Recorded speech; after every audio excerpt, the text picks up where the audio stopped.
ఈ గొంతులు గత హయాంలో నుంచి ప్రశ్నిస్తున్నాయి కదా, మరి గత హయాంలో నుంచి ప్రశ్నించినప్పుడు ఫస్ట్ ఇప్పుడు ఎవరి ఈ న్యూజిలాండ్ శంకర్ గురించి తీసుకుందాం ఒకసారి.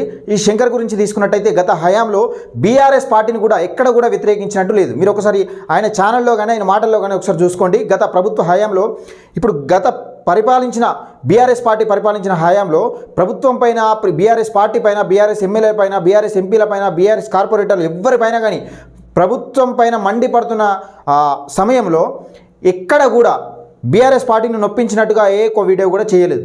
అంటే బీఆర్ఎస్ పార్టీ తనదైన శైలిలో ఏది ముందుకెళ్తుందన్న విధంగా చూపించే ప్రయత్నం చేసిండు. అది ప్రజలందరికీ తెలుసు. గతంలో కూడా ఇప్పుడు వట్టె జానయ్య ఒక బీసీ బిడ్డకు జరిగిన అన్యాయాన్ని అందరూ ఇటు Bahujan Samaj party BSP RS Praveen Kumar sir కానీ, నిజంగా తీన్మార్ మల్లన్న కానీ, తొలివెలుగు రఘు కానీ వీళ్ళందరూ ఖండించిన నేపథ్యంలో ఈ చిలక ప్రవీణ్ను ఈ శంకర్ దీన్ని నిజంగా ఏది జగదీశ్వర్ రెడ్డిని హైలైట్ చేసే ప్రయత్నం చేశారు. ఒక బీసీ బిడ్డను తొక్కేసే ప్రయత్నం చేశారు. మీరు ఒకసారి గమనించండి, అవసరం ఉంటే వీళ్ళు చేసిన వీడియోస్ కూడా చూడండి. వట్టె జానయ్య యాదవ్ అనే వ్యక్తి ఒక క్రిమినల్గా చిత్రీకరించే ప్రయత్నంలో వీళ్ళు ఉన్నారు. అక్కడ సూర్యాపేటలో తిరిగారు, వాళ్ళని తిరిగారు, వీళ్ళని తిరిగారు. ఈ చిత్రీకరించే పనిలో తొలివెలుగు రఘును, తీన్మార్ మల్లన్నను కూడా నిజంగా వీళ్ళు ఫేక్ జర్నలిస్టులనే సృష్టించే ఫేక్ జర్నలిస్టులుగా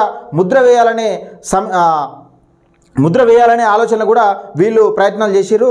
అది విఫలమయ్యారు. కానీ BSP RS Praveen Kumar sir స్పందించి వీళ్ళపైన ఈ ఫేక్ జర్నలిస్టుల ముసుగులో బ్లాక్మెయిల్ చేస్తూ ఉన్నారని నిజంగా వీళ్ళ గురించే చెప్పేసిండు. అసలు వీళ్ళు జర్నలిస్టే కాదు, చిల్లరగాళ్ళు అని చెప్పిండు గతంలో కూడా. ఈయనే బీఆర్ఎస్ పార్టీని, ఈ న్యూజిలాండ్ శంకర్ కూడా ఎప్పుడు కూడా బీఆర్ఎస్ పార్టీని కించపరచలేదు. బీఆర్ఎస్ పార్టీని అంత ప్రజలు ఆగ్రహంతో ఉడికిపోతున్న వేళ, బీఆర్ఎస్ పార్టీ పైన అంత వ్యతిరేకతతో ఉడికిపోతున్న వేళ కూడా ఏ రోజు కూడా బీఆర్ఎస్ పార్టీ నిజంగా తప్పు పని చేస్తుంది అని చూపెట్టలేకపోయిండు. మరి ఎందుకు చూపెట్టలే?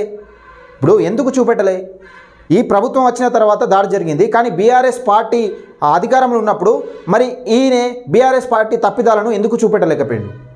అంటే బీఆర్ఎస్ పార్టీ అనేది న్యూజిలాండ్ శంకర్ వెనుక గత కాలం నుంచే నడుస్తూ ఉన్నది, హస్తం ఉన్నది బీఆర్ఎస్ పార్టీ. ఇప్పుడు క్లియర్గా కళ్ళకు కట్టినట్టుగా కేటీఆర్ చూపెట్టిండు. అంటే ఈ గొంతులు మావి అని చూపెట్టిండు.